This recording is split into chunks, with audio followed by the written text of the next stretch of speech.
सांगिन कछार के ये पावन भूमिला प्रणाम करत, ये गांव के जतका सियान जवान दाई दीदी महतारी सबो जन के श्री चरण में प्रणाम है।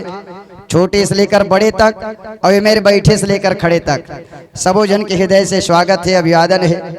मैं ग्वाला प्रसाद यादव आपके नटखट, मोर सौभाग्य है कि मोर जैसे नान चुन लइका ला जेकर तो हाइट में ठिकाना नहीं है ना फाइट में ठिकाना नहीं है, जेकर कलर में ठिकाना नहीं है ना जेकर बलर में ठिकाना नहीं है, बावजूद आप ऐसा लइका ला अपन बीच प्रेम पाए के मैं दुलार पाए के अवसर दे के लिए बहुत बहुत धन्यवाद।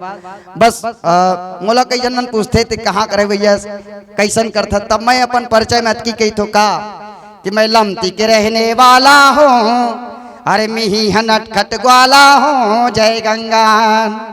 ए दिलमती के रहने वाला हूँ, मिही नटखट ग्वाला हूँ जय गंगान। ये दिलमती के रहने वाला हूँ, मिही नटखट ग्वाला हूँ जय गंगान। भैगे न चई गवई माँ जात हूँ जी, और घर में भजिया बनाता हूँ जी जय गंगान। अरे जांगर तोर कमाता हूँ जी, बासी चटनी खाता हूँ जी जय गंगान। भल करिया फिर दिल वाला हो, दाई के मदन गोपाला हो जय गंगान। मैं तो लमती के रहने वाला हूँ, मिहिया नटखट ग्वाला हूँ जय गंगान। सबो जन सियान मन के चरण में पाँव पड़त हो, मैं फिर ले वही कहा था मैं नान चुन लइका जेकर न तो कलर में ठिकाना न तो बलर में ठिकाना, तबो लाभ जैसे बड़े बड़े मन मैं देते हुए मोर सौभाग्य। श्री रामचरित मानस हमला कुछ सिखाए या न सिखाए, कुछ दे या न चीज, एक चीज हमला अवश्य देते, वो है हमला सरल हो कि सबसे बड़े चीज। आदमी श्री रामचरित मानस से जुड़े, जतका भी मानस से जुड़े, अगर सरल नहीं हो सके तो फिर कुछ नहीं हुआ। ठीक है, हर कोई बराबर कोई प्रसंग में नहीं जी सकन, लेकिन अतका तो जी सकत हन। आदमी हरन, आदमी बन के जियन, प्रेम से जतका जियन, सबके साथ मिल के जियन, एकर से बढ़ के बात का हो सकते। सरलता दुनिया के सबसे बढ़िया पहचान है जी।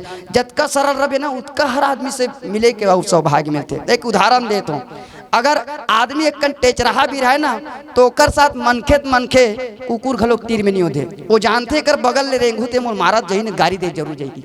लेकिन अगर आदमी अगर प्रेम से हो जाए, एकदम सरल हो जाए, तो कर कर गाय गरु आदमी सब कोई ओढ़ना चाहते, सब कुछ हाँ एकदम मया है। तो ये हमला सबसे बढ़िया चीज सिखाते मानस। दूसरा बात और एक सबसे बड़का उद्देश्य है, आज के जीवन में हर इंसान के पास गम पड़े हैं। कोई एक इंसान ऐसे बता दो जिन कहो कि नहीं मैं पौर साल 40 क्विंटल धान बेचा हूँ, ये साल 90 क्विंटल धान बेचा हूँ, मैं स्टाम्प पे लिख के देता हूँ, मोर घर में कोई गम नहीं है, मोर घर में कोई टेंशन नहीं, कोई हो कोई नहीं है। आज हर कोई के पास गम और टेंशन भरे पड़े हैं। तेकर से तिमोर एक बात हमेशा कहना चाहता हूँ, कहूँ में अगर खुशी का मौका मिल जाए, कहूँ में हास्य का मौका मिल जाए, कहूँ में प्रेम के मौका मिल जाए, आदमी वहाँ भरसक शामिल हो जाना चाहिए। एकर से बढ़ के जीवन में कुछ नहीं है। और मैं तो कहता जहाँ भी प्रेम और खुशी मिल जाए ना तो आदमी शामिल हो जाना चाहिए। क्योंकि मैंने सुना है, क्योंकि हमने सुना है उन अमीरों के चेहरे पे कभी मुस्कान नहीं होती। अब कौन अमीर, तो मैं उन अमीरों की बात कर रहा हूं जो भारत छोड़कर विदेश चले गए थे। वो सोच रहे थे यूक्रेन में जाकर हम शायद बेहतर जिंदगी जिएंगे, हमास में जाकर अंत में आना पड़ा ना भारत अपनी सरजमी पे। इसीलिए कहता हूं कि हमने सुना है उन अमीरों के चेहरे पे कभी मुस्कान नहीं होती, मगर हमने देखे हैं यार हम जैसे गाँव के गरीबों के चेहरे पे कभी थकान नहीं होती। गाँव के लोग कितना भी काम कर ले कभी थकते नहीं है।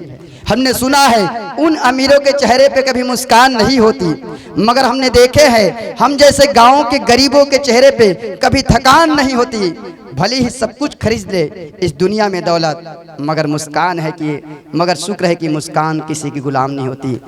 कितना भी आदमी कोशिश कर ले कभी किसी की मुस्कान को खरीद नहीं सकता। इसलिए जहाँ भी खुशी का माहौल मिल जाए, प्रेम का माहौल मिल जाए, अपनत्व मिल जाए, अरे अपना याराना मिल जाए, व्यवहारशील कहीं पर हमको समाज मिल जाए, अपने लोग मिल जाए, वहाँ पर खुशी में शामिल होने से इससे बड़ी बात और क्या हो सकती है। और यही श्री रामचरित मानस हम सबको देना चाहती है। रामचरित मानस और चाहे हम सांगिन कछार के आयोजन हो, छत्तीसगढ़ के आयोजन हो या पूरा भारतवर्ष के आयोजन हो, हमर मानस के आयोजन के पीछे एक ही उद्देश्य है कि सर्वे भवन्तु सुखिनः, सर्वे सन्तु निरामयः, सर्वे भद्राणि पश्यन्तु माँ कश्चित दुख भाग भवेत। हमार भारतवर्ष के हमर माटी ही एक ऐसे जगह है जहाँ से एक भाव निकलते सर्वजन हिताय बहुजन सुखाय।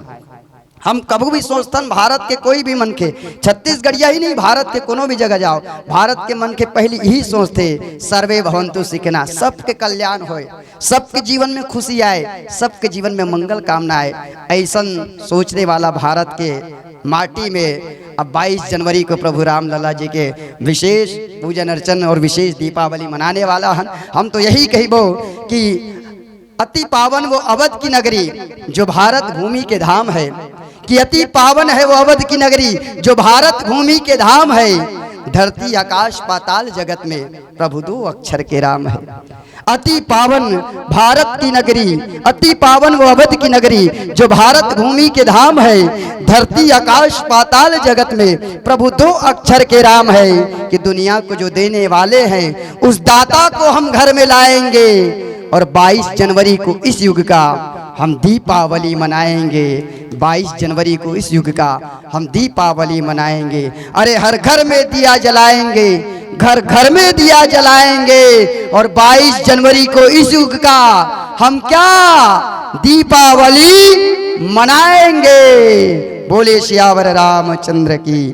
आप सभी को ये पावन श्री राम जी का जो पर्व चल रहा है 2024 आप सबके जीवन में मंगल कामना लेके आए। इन्हीं भाव के साथ सभी को जय जय श्री राम। एक बार मेरे साथ बोलिए जय जय श्री राम, जय जय श्री राम। बोलिए राजा रामचंद्र की।